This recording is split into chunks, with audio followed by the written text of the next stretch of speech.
John Madden, but he shortened Majo, which is what we do in Asheville, isn't it? We just sort of create our own names.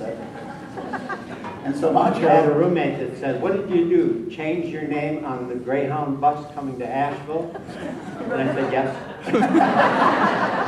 Welcome, Majo.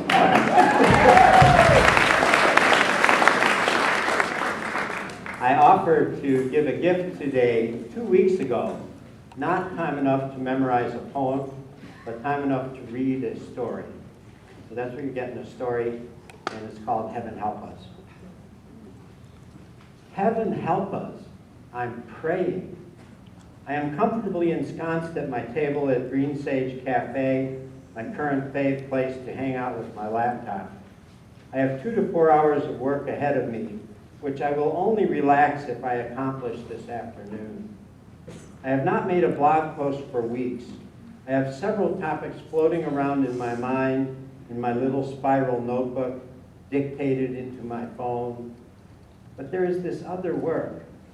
I know I will write a short post, quick and dirty, or as my writing coach Nina Hart says, short and crappy. I will write about what I'm going to do next, still before launching into the dreaded work. I'm going to pray for my friends. I'm not a big prayer guy. My vision of a great spirit is not personal. I have no one to whom to pray. But I have this little recent or recently renewed angle into prayer. I don't think that anybody thinks of me when I am not right in front of them, in spite of some people telling me they do, in spite of a variety of friends or even acquaintances describing to me incidents in which they were thinking of me or sending me positive energy or praying for me. And I know why I don't think that anybody thinks of me when I'm not right in front of them. I don't often think about the other people in my life. Even very important other people like my son and my brother. I am absorbed in survival. In Stephen Covey's terms, I focus on what is or seems urgent, as opposed to what is genuinely important. So I'm going to take a page from people who regularly pray for their friends. I'm going to do that too. The other day I spent an hour or 2 creating 3 prayer lists to use on 3 rotating days. Each has the short list of my most intimate people for whom I will pray every day. My son, my brother, the woman I've been dating, or something.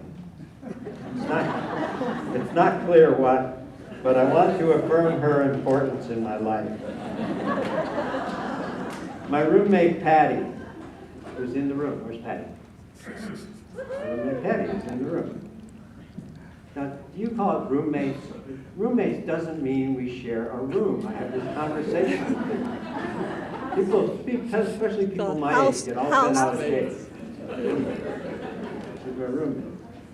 The guys in my men's group and their partners, my best friend Lynn, my 35-year best buddy Monty, 1 year deceased, my dog buddy, 2 years deceased but lately on my mind, my parents, long deceased, but I'm wanting to think of them more, to be grateful for them. Each list also has a somewhat longer list of a whole variety of people I want to make important, to remember at a minimum every 3 days. My 7 housemates who live in the other 2 apartments at our house, as opposed to Patty who shares an apartment with me. People I work with, people I dance with, people I go to church with, people I practice Taekwondo with, cashier servers at my fave internet cafe where I am now, the man who molested me, very long deceased, some living, less close relatives, one of whom I don't like, my old girlfriend. Now this has over the last few days morphed to 6 old girlfriends. Patty's not there yet. She's going, oh Lord, this is all I need. 6 old girlfriends, 2 of them deceased, and 2 of them have had major strokes. It seems like I'm hard on women.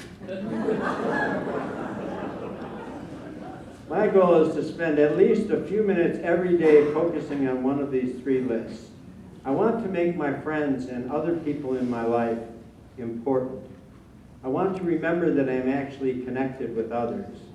I want to make it easier for me to believe that others also actually think about me. I want to open my heart.